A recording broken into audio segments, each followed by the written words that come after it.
Tracy, you were talking on the radio the other day about Connor Davis and Kai Murphy. Can you just go into a little more about them and what you've seen from them this fall? Yeah. Um, yeah. First with Connor, I think really kind of um, a unique ability for someone to blend in so quickly. And you can tell that he's a mature kid. He's played in a good conference in the SEC. He's played at a high level, played in the World Series. So the on-field stuff has been certainly a welcome addition. But what I mean by the ability to blend so quickly is I've not seen like a guy come into a program, pretty good culture, pretty well established, and then just fit in and not miss a beat. In fact, I would say really kind of identified himself as a leader. So I think he's going to give us contributions, certainly in the lineup, certainly in a positional, but also is going to be able to supply some of the leadership qualities, some experience that maybe we lost in great numbers with some of those guys last year. Kai Murphy, the Murphy name obviously is no stranger. It's not strange to the Sun Devil baseball program. We'd seen Kai, a little bit certainly in high school, both a position player and pitcher. And I will be very honest with you, when we were exploring the transfer option of allowing Kai to come here and be a part of the program, we were probably looking at him more as a pitcher. But if I had to say today, based on what we've seen in the fall, he's certainly going to contribute on the mound, but he's done a really, really good job in the outfield and is playing solid baseball up to this point. And if you were going to make me make a decision, I would say he's probably going to help us more on the position player side, which again was in conflict of what we originally thought. So both of those guys are going to add, I think, add very nicely to what we have with some of the younger guys for this year. Michael. Hey, Coach, what have you seen out of Joe Lampe so far? He's a guy that originally went to UC Davis and then at the last minute decided to go back to junior college in Santa Rosa, and he put up big numbers. What have you seen out of him? And then in general, what have you seen from guys what's the difference in guys that you see coming out of high school versus coming out of a junior college? Well, specifically with Joe, he's very, very fast. He's probably our fastest guy on the team. He's been our swing man. We've been able to bounce him around. We put him at third. We put him at second. We've moved him around. He's playing center field now for us. So we like his versatility. He's a left-handed bat. He puts pressure on the defense every single time he puts the ball in play. Relative to guys coming out of junior college or high school, I think the one concern we knew we had a really, really good recruiting class coming in with some very talented high school prep kids. But one of the things that we lost last year in a large amount is we lost a lot of maturity. The transfer, the junior college setting, you've got guys entering your program, Joe included, that have a year of college baseball under their belt already, albeit not Pac-12 baseball, but yet it's still guys that bring college experience. And I think that's going to really, really help and allow our younger guys who are super talented to grow at a pace that's comfortable for them, where we don't necessarily have to throw them into the fire. So Joe's added some stability there. Jacob. Hey, Tracy, you said on the radio a couple days ago that the catching department was a little bit beat up right now, and you mentioned that Sam was still working back from the knee injury and Logan was dealing with something. I'm just curious on an update from just what's going on with them and what the health status is of those two guys. Well, right now we're limited in the fall. Guys have some injuries. We're bringing them back at a pace that's not going to jeopardize any, add to future injuries. But we feel that if we can get guys back healthy and to a point of competition, which right now the target for that clearly is February of the season, then we're going to have, I believe, one of the better catching cores in the country, because you're going to have a blend of experience in Sam Ferry. And truth be told on him, we'll probably have him hopefully cleared by the end of fall ball and fully cleared. So, but we're just not going to push that part of it. So we've been limiting his reps. We have Nick Chima, who, eventually was inserted into the starter role last year because of some of the injuries. So feel he's very capable because he caught, for top 10 team last year. And you mentioned Logan Poston, the freshman. He has been battling some injuries. We're going to take the time to allow him to rehab and get back in shape, and hopefully we'll have him by the season, because just the limited stuff we've seen with him, his receiving is certainly a high level. And then the guy too that we don't talk about that's also being able to swing around is Nate Baez. He's done a really, really good job. So if you take all of those names, the big if in that is make sure everybody's healthy by the season. But we've got some wonderful options back there, and we think by February we'll be where we want to be and need to be with regard to catching. It's made it a little challenging right now. In fact, we kind of spread out some of our inter squads and stuff in the fall because we've been limited in terms of the bodies we can have back there. We don't want to wear out Achima. Sam's been progressing and catching more and more day by day, but we have to be a little strategic in that this fall just because of the injuries. Garrett. How's it going, Coach? Good morning. I know you mentioned a little bit a little bit of the lack of maturity that you guys maybe might have this year, losing some guys, but does it also feel like maybe you guys are bringing in some new weapons that you could use that allows you to use those new weapons for sure for this year? Yeah. I mean, I think we're going to be a different team. I think, the pitching piece of it, we're always going to start there. We lost Abovich, but we returned pretty much, all the arms, and then with the addition of some of the new arms. So we like what we've seen so far on the pitching side of it. I think offensively, defensively, where we don't have the Torkelsons of the world, they're going to hit 25. I think we're going to be a more balanced team top to bottom. But that stuff we're not going to truly know until the springtime, because fall ball still fall ball, but we like what we've seen. I mean, it's just a different. You're never going to replace those types of guys, but I don't feel you have to replace. You can still create a different identity with certainly a different skill set. And we think we've done that. So I think I like what I've seen defensively, and I like what I've seen offensively. We may not be waiting back for the 3-run homer. We're going to have guys who are going to hit home runs. Don't get me wrong, but it's just going to be a different style and maybe how we approach our offense this year than we did in the past. So. And also in a reference of maturity, and I know it's my words. I'm not saying you were wrong. When I'm saying maturity, I guess I'm more speaking towards just age. The really cool part about when you look at our freshman class, we've got some young guys, but I love their actual intellectual baseball maturity. They're pretty advanced. Hunter Haas and Jack Moss and some of the guys, just a few Ethan Long. Those guys have a clue, but they're going to be allowed to kind of season themselves before having to come in and carry the load of the team. Alex. Hey, Coach. What is Drew Swift sort of maturity or leadership skills? How have they sort of grown? And then what's the left side of the infield looking like?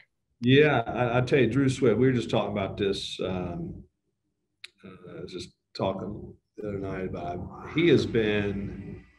The influence that he's had on our team has been beyond, honestly, anything I've seen in college baseball. Just because in our sport, if we had unusual circumstances with COVID. I mean, it took a 40-round draft and reduced it to 5. He could have signed. He could have done all that. But there's this interesting piece, the psychological piece of coming back as a senior in college baseball. We've talked about this before amongst this group, that sometimes that's viewed as a failure. But he didn't do that. And he's not taken a cavalier attitude with it. Like, he has embraced his role of a veteran on this team. You saw his play last year through 17 games. He had made a huge jump and was playing on a high level. And I will tell you, he has not missed a beat. In fact, he's better than he was last year. And what I love, though, is just that leadership. He literally is like another coach on the field. He's helping, teaching the young guys that surround him. So he's been a tremendous influence. The left side of the infield, I think we have some options. I mean, Hunter Haas, freshman's been a good player. Baez, we've been able to move around, but we have some guys that we feel are capable of playing the left side. But right now, Drew Swift is our shortstop, and we will, we'll move the pieces around that as we see guys play more. Jacob. We had heard that Eric Tolman had added a couple miles per hour to his stuff and was a guy last year who really stood out early in the season. And what have you seen from him in the fall, and just how do you project him as far as what he's going to be capable of doing this year based on what you've seen so far? Yeah, I mean, he's made a jump. You know, the velocity certainly has ticked up, but um, but where the jump that we've seen is just maturity and being able to locate the off-speed stuff. The command is certainly improved from last year. We feel he has a chance, based on what we've seen so far, to be certainly a high end front of the rotation potential guy in the Pac-12, and that's ultimately what guys strive to be. So I think he's put himself in position to do that. But yeah, we like the improvement that we've seen, not just on the velocity side, but just the whole ability to pitch and compete and understand everything else that goes with the art of pitching. He's made considerable improvements and jumps with that. Gabe Swartz. Coach, how does the eligibility rules and getting guys back for an extra year help you? And then in particular for the guys that didn't get a full first season of college baseball, how do you think that'll deal with this year?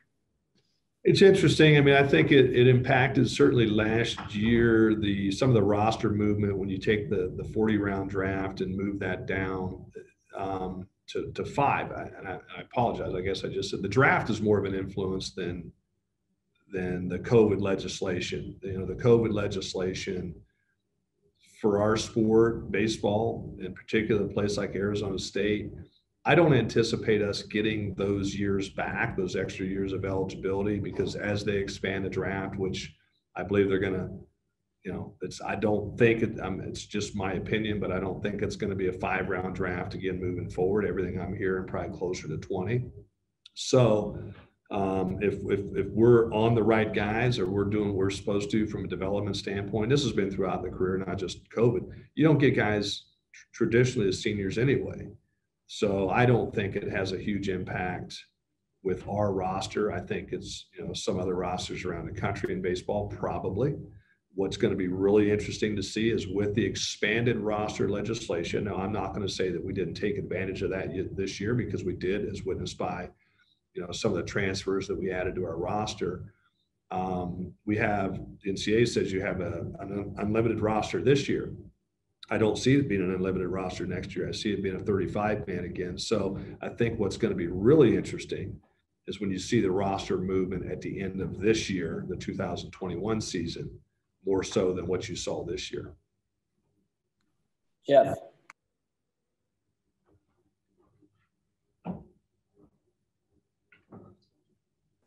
Jeff McNair. Sorry. Yeah. To get to the point where you have your pitching to be a strength of the team coming back in. I mean, it's been kind of a long build. Can you just really talk about that and what Jason has done, kind of going into his second year? Well, I think it's a combination. I think it's a combination of a good plan, and then being able to execute that plan. And what you're always trying to look for in any coaching scenario is buy-in from the team. And what I've noticed with the pitching staff, and maybe a little different from years gone by, is I think he's got a really good ability of communicating with the guys, and they're setting the expectations and requiring those guys to live up to the expectations, where there's this sense of they don't want to disappoint him. So through that, just observation from a head coaching and years of experience, you can see that interaction is real, it's sincere on both sides. So that's one thing. I think the other part of it is just in the recruiting piece of it. When you can establish some success on the mound, and you can show and demonstrate success like we did last year, that also lends itself to favorable recruiting. That you're not just identified as, hey, I want to go to Arizona State because I'm going to become a better hitter. They're always good on offense. I think we're starting to turn the corner a little bit there in getting more arms here that identify Arizona State, that, hey, I can develop as a pitcher there as well. So, through the middle of that, through some of the transitions, certainly early in our coaching career here, the current staff coaching career on the pitching side, some of those things were in flux. And from a recruiting perspective, it was a little challenging, but I like the fact that we're settled now, and I think that's just going to continue to feed itself. So again, I think it's a combination of what's being done on the field, but also what's being done behind the scenes with regard to recruiting. Jacob. I'm just to kind of build off of that. I'm curious what your expectations are for your pitching staff, because it is a unit, like you had said, that has been building over a long period of time, and going into this upcoming season, based on what you've seen so far, what are your expectations for that unit, and then perhaps even for the team as a whole? Well, I mean, anytime, I think the expectations are from a pitching staff is give your team a chance to win. And but for me to sit here and say, we want to have a top 5 ERA in the country, I mean, I don't know. I mean, I want us to put our team in a position to win as many baseball games as possible. And through the process, the everyday process, I think all of those individual statistics, all of those team statistics on the team side will play out. So, my simple answer to that is, I expect, our pitching staff to give us a chance to win every single night. Now, knowing that's not going to happen all the time, but I think given the quality of arms that we have, given the depth that we have, that we're going to be in a pretty good position to do that. And so, that's just kind of a general sense of the expectations of the pitching staff. Alex. I know Aubrey Major was struggling with some injuries during the season, but what's sort of his status right now? And if he's been out there, what sort of tools have you seen? Well, I mean, he came in as a switch hitter, a big physical kid, has had some success, certainly at the Division I level. And then, as you referenced, had some injuries that affected his last season and ability to get drafted. But we like what we've seen so far.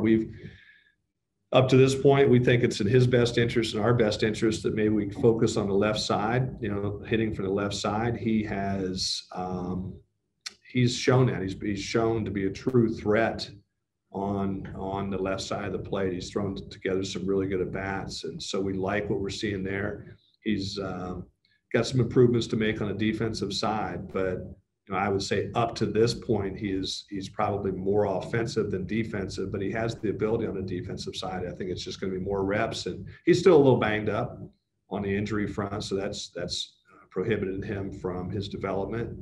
But we like what we've seen so far, particularly on the offensive side of it. Michael. Yeah, Coach, to get back to the pitching a little bit, I know you're saying the arms and you like what you see, but obviously through the fall, I mean, you want the pitchers to develop that chemistry with the catchers. I know it's early, but I mean, do you like what you see in there with the catchers working with the pitchers and getting to feel how they're going to call their games? Yeah, we've had to be a little creative in that. And even if catcher's catching and he's limited physically, we'll have the catchers involved in decision-making processes. But, you're talking about, Sam Ferry, who is no stranger to the program. He's been around for a while, has a pretty good pulse and heartbeat of what's going on with the pitchers, knows those guys pretty well. Nick Chima, same thing, just through his experiences last year.